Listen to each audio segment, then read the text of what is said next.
2 દિવસ અગાઉ સુરત નવી સિવિલ હોસ્પિટલ કેમ્પસમાં આવેલ નર્સિંગ કોલેજની એક વિદ્યાર્થીનીએ જ પોતાના હોસ્ટેલના રૂમમાં આત્મહત્યા કરી લીધી હોવાના બનાવમાં નર્સિંગ કોલેજના વિદ્યાર્થીઓ રોષે ભરાયા હતા અને આત્મહત્યા પહેલા વિદ્યાર્થીનીએ લખેલી સુસાઇડ નોટમાં કોલેજ અને હોસ્પિટલના ત્રાસના કારણે આપઘાત કર્યો હોવાનું લખ્યા બાદ પોલીસ ફરિયાદ થતા આજ રોજ ધારાસભ્ય હર્ષ સંઘવી વિદ્યાર્થીનીઓને સમજાવવા સિવિલ હોસ્પિટલ ખાતે પહોંચી ગયા હતા. નર્સિંગ કોલેજની વિદ્યાર્થીની નીતુ સંખવારની આત્મહત્યા બાદ કોલેજ અને હોસ્પિટલના સંચાલકો સામે યોગ્ય પગલાં લેવામાં આવે તેવા આશયથી વિદ્યાર્થીઓ છેલ્લા 3 દિવસથી હડતાળ પર ઉતર્યા છે. આત્મહત્યા બાદ વિદ્યાર્થીનીઓએ યુનિવર્સિટીના કુલપતિ તેમજ જિલ્લા કલેક્ટર સમક્ષ પણ રજૂઆત કરી હતી.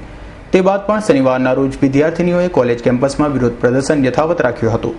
તો આ સમયે સુરત મજૂરા વિસ્તારના બીજેપીના ધારાસભ્ય હર્ષ સંઘવી તેમજ સુરતના માજી મેયર ગીતાબેન દેસાઈએ વિદ્યાર્થીનીઓને સમજાવવા દોડી ગયા હતા અને તેમણે વિદ્યાર્થીઓ સાથે વાતચીત કરી યોગ્ય પગલાં લેવાની બાહેધરી આપી હતી.